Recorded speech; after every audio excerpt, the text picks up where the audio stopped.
जय श्री कृष्णा। स्वागत है आपका सारथी त्रिशला के साथ। कैसे हैं आप लोग? कैसे हैं घर में सब? ज़रूर बताइएगा। बहुत बार बहुत सारे उपाय ऐसे होते हैं जिनको करने मात्र से हमारे जीवन में मिरेकल्स हो जाते हैं। आप लोगों के बहुत सारे मैसेजेस मिलते हैं, बहुत सारे कमेंट्स मिलते हैं कि हमें बस 24 घंटे में असर दिखा, हमें इतने दिन में असर दिख गया। और वो लोग जो पूरे मन से, पूरी अपनी श्रद्धा भाव से किसी कार्य को करते हैं, उन्हें ठाकुर जी कभी भी निराश नहीं करते हैं। आप जब सच्चे मन से किसी चीज़ को पाने के लिए प्रयास करते हैं ना, यकीन मानिए ये डायलॉग नहीं है, पूरी कायनात उस चीज़ को आपको देने के लिए तैयारी कर लेती है और आपको वो चीज़ थोड़ी देरी में सही लेकिन मिलती ज़रूर है। तो चलिए आज आपको एक ऐसा ही चमत्कारी उपाय बता देती हूँ जो करने मात्र से आपके जीवन में परिवर्तन आता ही आता है। हम भौतिक जीवन में जी रहे हैं जहाँ पर हर एक चीज़ पेड है, हर एक चीज़ की कीमत है, जज्बातों की भी कीमत है और इंसानों की भी कीमत है। यहाँ पर किसी के साथ दो वक्त बिताने के लिए भी पैसा होना बहुत ज़रूरी है। आप कुछ हैं ये प्रूफ करने के लिए आपके पास आईफोन होना बहुत ज़रूरी है। आपके पास बड़ी गाड़ी है तो लोग आपके सामने हंसकर मुस्कुराकर हेलो, नमस्ते, कैसे हैं ज़रूर पूछेंगे। और अगर आप गरीब हैं या आपके पास उतना नहीं है तो लोग आपको देखकर भी इग्नोर कर जाएंगे। कहने में बहुत बुरा लगता है लेकिन ये जीवन का सबसे बड़ा सच है। और कुछ लोगों के लिए ऐसा करना बहुत ज़रूरी भी हो जाता है क्योंकि मैंने कहा ना, भौतिक जीवन है। अगर हम इन चीज़ों का ध्यान नहीं रखेंगे, इन चीज़ों पर कार्य नहीं करेंगे तो शायद हमें भी अपने जीवन को जीने में बहुत ज़्यादा तकलीफ़ें होंगी। अक्सर हम पैसे को लेकर बहुत परेशान रहते हैं। मैं उन लोगों को ज़रूर ये बार बार समझाती हूँ जो बहुत ज़्यादा कर्ज़ा लेते हैं कि कर्ज़े को तब लीजिए जब आपको लगे कि आप उस कर्ज़े को जल्द से जल्द चुका देंगे। उस कर्ज़े को अपने जीवन का पाठ मत बनाइए, वरना आपकी आती हुई लक्ष्मी भी रुक जाती है, रूठ कर वापस चली जाती है कि तुझे तो दूसरों के पैसों पे रहने की आदत हो गई है, मैं क्या करूं तेरे पास रहकर। ये काम मत करिए। पर अगर आपके ऊपर कर्जा है और आप कर्जे से बहुत परेशान हैं और आपके जीवन में धन के कोई भी स्रोत नहीं खुल रहे हैं, काम करते हैं लेकिन उसके मुताबिक आपको अर्न नहीं होता, आपके पास पैसा है लेकिन उस पैसे का सदुपयोग नहीं होता, आपका पैसा कल को बढ़ेगा या नहीं बढ़ेगा ये डर आपको बहुत सताता है, कोई प्रॉपर्टी लेनी है वो गलत फैसला ना हो जाए ये आपके लिए एक बहुत बड़ा क्वेश्चन मार्क होता है। कोई भी कार्य के अंदर पैसा लगाना, किसी भी चीज़ में पैसे को इन्वेस्ट करना, कहीं आपको धन हानि ना दे दे, ये भी आपके लिए एक गंभीर सोचने का विषय है। इतनी सारी बातें और समाधान सिर्फ एक, माँ लक्ष्मी की जब कृपा होती है, कुबेर जी का जब आशीर्वाद होता है और श्री हरि विष्णु जी का जब साथ होता है तो व्यक्ति कभी भी धन को गलत तरीके से इन्वेस्ट नहीं करता। उसकी बुद्धि जब काम करती है तो उसका धन हमेशा सही जगह पर जाता है। इस चीज़ में प्राचीन काल में सबसे ज़्यादा जिसे होशियार माना जाता था वो बनिए होते थे, लेकिन आजकल ऐसा कुछ नहीं है। हर इंसान बहुत ही ज़्यादा स्मार्ट हो गया है और बहुत सोच समझ कर चीज़ें करता है। फिर भी गलतियां होती हैं, त्रुटि होती है क्योंकि हम इंसान हैं। पर आपके साथ कोई गलती ना हो, आपके राहु केतु या कोई और अरिष्ट ग्रह आपका कुछ ना बिगाड़ पाए, उसके लिए आपके ऊपर देवी देवताओं का सदा सर्वदा हाथ बना रहे, इसके लिए मैं आपको एक सरल सा उपाय बताने जा रही हूँ। लेकिन इससे पहले ये ज़रूर बताऊंगी मेरी जान कि मैं कौन हूँ।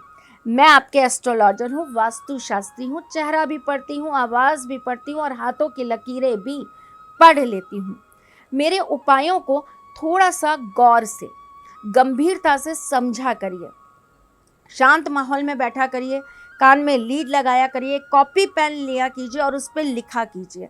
मैं हमेशा कहती हूँ कॉपी पेन से लिखना इंसान की सबसे अच्छी हैबिट होती है और हम जब लिखते हैं ना वो चीज़ सीधा हमारे ब्रेन में हो जाती है और हमें हमेशा उस चीज़ का संकेत मिलता रहता है। हम आजकल क्या करते हैं, टाइप करते हैं फ़ोन पे, नोटबुक में डाल दिया, टाइप करा, किसी को व्हाट्सअप कर दिया। ना ना ना ना ना, वो नहीं चाहिए, ये प्रेशर चाहिए पेन का। ये प्रेशर आएगा तो माइंड खुलेगा, और माइंड खुलेगा तो और भी दो चीज़ें आपकी अच्छी से आप मैनेज कर पाओगे। तो उठाया कॉपी पेन, लिखें आज का डेट बाई डेज उपाय लिख लिया कीजिए। 16 तारीख ये उपाय, 17 तारीख ये उपाय, तो देखिएगा आपके पास एक अच्छी खासी कॉपी बन जाएगी उपायों की। और जब बन जाए तो भाई मुझे भी दे देना, मैं उसका प्रिंट करवा के आप ही लोगों के काम में ला दूंगी। तो चलिए जी, आपको क्या करना है बता देती हूँ। आपको 3 चीज़ों की ज़रूरत पड़ने वाली है। एक, कोई भी सिक्का, 1 रुपये का, 2 रुपये का, 5 रुपये का, 10 रुपये का या चांदी का, जैसे आपकी सामर्थ्य है वैसा। कपूर की टिक्की, और साथ में चाहिए भोजपत्र। और एक और चीज़ जिसकी हमें ज़रूरत पड़ेगी वो है शहद। अब क्या करना है, आपको नहा धो के तैयार होके लाल वस्त्र पहनकर आपको पूरब की तरफ मुख कर कर एक दीपक प्रज्वलित कर देना है। 11 बार आपको महालक्ष्मी जी को आमंत्रण देने के लिए उनके मंत्र का जाप करना है। उसके बाद आपको 11 बार श्री हरि विष्णु जी के मंत्र का जाप करना है। कुछ समझना है तो ओम नमो भगवते वासुदेवाय नमः। मेरे लिए तो ये सारे मंत्रों का एक ऐसा मंत्र है जो सब चीज़ों को सिद्ध कर देता है, तो आप इसी को बोल लीजिएगा। उसके बाद में आपको वहाँ पर बैठ जाना है। कोई आसन लगाइएगा जिस पर आप बैठिएगा, आपको आराम से बैठ जाना है। सामने भोजपत्र रखिएगा, उसके ऊपर आपको रोली से एक नंबर लिखना है, और नंबर क्या है 6363। उसके बाद आपको उसे रोल करके शहद की डिब्बी में डाल देना है। उसे अच्छी से कलावे से बांध दीजिएगा, बहुत अच्छी से बांध दीजिएगा, बिल्कुल टाइट, कोई चाहकर भी कभी ना खोल पाए ऐसे। और एक लाल कपड़े में बांधकर उसे आप अपने मंदिर में रख दीजिएगा। अब आप क्या करेंगे, एक थाली लीजिएगा, उस थाली के ऊपर एक दिया रखिएगा, और ये दिया मिट्टी का होगा। इस मिट्टी के दिए के अंदर आप थोड़ा सा रोली का छिड़काव कर देंगे, थोड़ा सा चावल डाल देंगे, और फिर वो सिक्का उसमें बीचों बीच रख देंगे। सिक्के के ऊपर भी एक टीका लगा दीजिएगा रोली का, और उसके बाद कपूर की टिक्की लीजिएगा, इसके ऊपर रखिएगा और महालक्ष्मी की आरती करिएगा। महालक्ष्मी की आरती आपको किसी भी बुक में मिलेगी आरती वाली में, नहीं तो आपके फ़ोन में होती है, आप उसका प्रिंट निकलवा लीजिएगा। महालक्ष्मी की आरती करी, उसके बाद कुछ भी मीठा, चीनी हो गई, मिश्री हो गई, गुड़ हो गया, जो घर में अवेलेबल है, हलवा बना सकते हैं हलवा बना लीजिए, खीर बना सकते हैं खीर बना लीजिए, कुछ भी जो आपका मन करे वो आप बनाकर भोग में प्रसाद चढ़ाकर कन्याओं को या अपने घर में आसपास जो भी आपके गरीब लोग हों उनको आप बांट दीजिए। 11 दिन नियमित रूप से आपको ये काम करना है। शहद की शीशी को अब आप नहीं छेड़ेंगे, वो अपने मंदिर में रख दी, उसका आपको दोबारा कोई प्रयोग नहीं करना है। थाली आप रोज धोएंगे, उस पर नया स्वास्तिक बनाएंगे, रोली चावल लगाएंगे, और उसके बाद में उसके ऊपर दिया, वही पुराना दिया। अब ना आपको उसके अंदर रोली छिड़काव करनी है, ना चावल डालने हैं, ना आपको दोबारा सिक्का रखना है। वही सिक्का, वही दीपक आपको एक नई प्लेट पर रखना है, उसके अंदर कपूर दोबारा डालना है और रोजाना आरती करनी है। नो कन्फ्यूज़न, समझ में आ गया?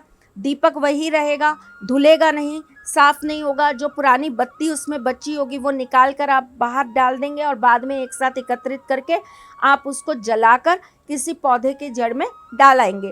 लेकिन आप दीपक को धोएंगे नहीं, उसमें से सिक्का आप निकालेंगे नहीं। रोजाना 11 दिन तक यही सिक्का उसी दिए में रखा रहेगा, इसी के ऊपर कपूर जलेगा, और इसे आप पूजन करने के बाद वापस मंदिर के अंदर रख देंगे। जो प्लेट है जिस पर आप रखकर आरती कर रहे हैं, उस प्लेट को आप रोज निकाल लेंगे, धो लेंगे, नया स्वास्तिक बना लेंगे, और पुनः आप दीपक रख देंगे। मैंने आपको 4 बार 5 बार समझा दिया है। अब बिल्कुल गलती त्रुटि मत करिएगा, प्लीज़ मत करिएगा। अब आपको क्या करना है, 11 दिन बाद अगर कोई इंसिडेंट ऐसा होता है कि आपका शुक्रवार पड़ जाता है तो बहुत बेस्ट है, नहीं पड़े तो दिन कोई भी हो, हमें उससे कोई दिक्कत नहीं है। सब दिन भगवान के हैं और सारे दिन भगवान का आशीर्वाद प्राप्त होता है। आपको क्या करना है, इस सिक्के को शहद की जो बोतल थी जो आपने लाल कपड़े में बांधी थी उसके साथ रखकर अपनी तिजोरी में स्थापित कर देना है। ये जो दिया है इसे आप ले जाकर किसी पेड़ के नीचे, अगर हो सके तो पीपल के पेड़ के नीचे रख दीजिएगा। सिक्के को बांधिएगा मत, सिक्के को आप किसी भी चीज़ में लपेटिएगा मत, बस सिक्का रख दीजिएगा अपनी तिजोरी में और उसके ऊपर शहद की बोतल रख दीजिएगा। करके देखिए, 3 महीने में गारंटेड आपको इसका इफेक्ट दिखाई देगा। कहीं ना कहीं से आय के स्रोत खुलेंगे, कहीं ना कहीं से कर्जे खत्म होने के रास्ते निकलेंगे, कहीं ना कहीं से महालक्ष्मी की आपको ज़रूर आशीर्वाद की प्राप्ति होगी, कहीं ना कहीं से आपके घर में कुबेर जी का सदा सर्वदा वास रहेगा, कहीं ना कहीं मेरे ठाकुर जी आपके ऊपर श्री जी के साथ अपने प्यार का ज़रूर आशीर्वाद बरसाएंगे। बस इतना सा उपाय, इतना सा कार्य करके देखिएगा और इससे आपके जीवन में जो भी परिवर्तन आए ना मेरी जान, मुझे ज़रूर बताइएगा। और एक काम ज़रूर करिएगा, अगर आपके जीवन में परिवर्तन आए तो प्लीज़ लोगों का भी भला करिएगा। ये जो आप वीडियोस देखते हैं इन्हें आगे भी शेयर करिएगा ताकि लोग अपने जीवन की समस्याओं का समाधान पा सकें। मैं फिर आती हूँ ना, कुछ नया, कुछ अलग, कुछ अद्भुत लेके। तब तक के लिए मुस्कुराते रहिएगा, रिश्तों में मजबूती बना के रखिएगा, अपने साथी के साथ यूँ जुड़े रहिएगा, प्यार देते रहिएगा, प्यार लेते रहिएगा, ख्याल रखिएगा अपना और उनका जिनसे आप प्यार करते हैं। मैं जल्द आपसे मिलने आऊँगी, तब तक के लिए love you a lot, take care, जय श्री कृष्णा। सारथी मां त्रिशला ज्योतिष के क्षेत्र में विश्व विख्यात नाम है। ज्योतिष शास्त्र में पीएचडी मां त्रिशला पिछले 22 वर्षों से ज्योतिष की सभी परंपरागत विधाओं के साथ साथ अनेक दुर्लभ गुण विधाओं जैसे परछाई एवं नव्स के अध्ययन से अपनी सटीक भविष्यवाणी और पूर्वानुमान के लिए विख्यात हैं। अपने उपायों द्वारा लाखों लोगों का जीवन संवार चुकी मां त्रिशला लगातार 2016 से ज्योतिष विभूषण अवार्ड प्राप्त कर रही हैं। साल 2018 में उन्हें उत्तराखंड के मुख्यमंत्री त्रिवेंद्र सिंह रावत ने ज्योतिष विभूषण अवार्ड से सम्मानित किया था और साल 2016 में उन्हें राजस्थान में बेस्ट एस्ट्रोलॉजर के अवार्ड से नवाजा जा चुका है।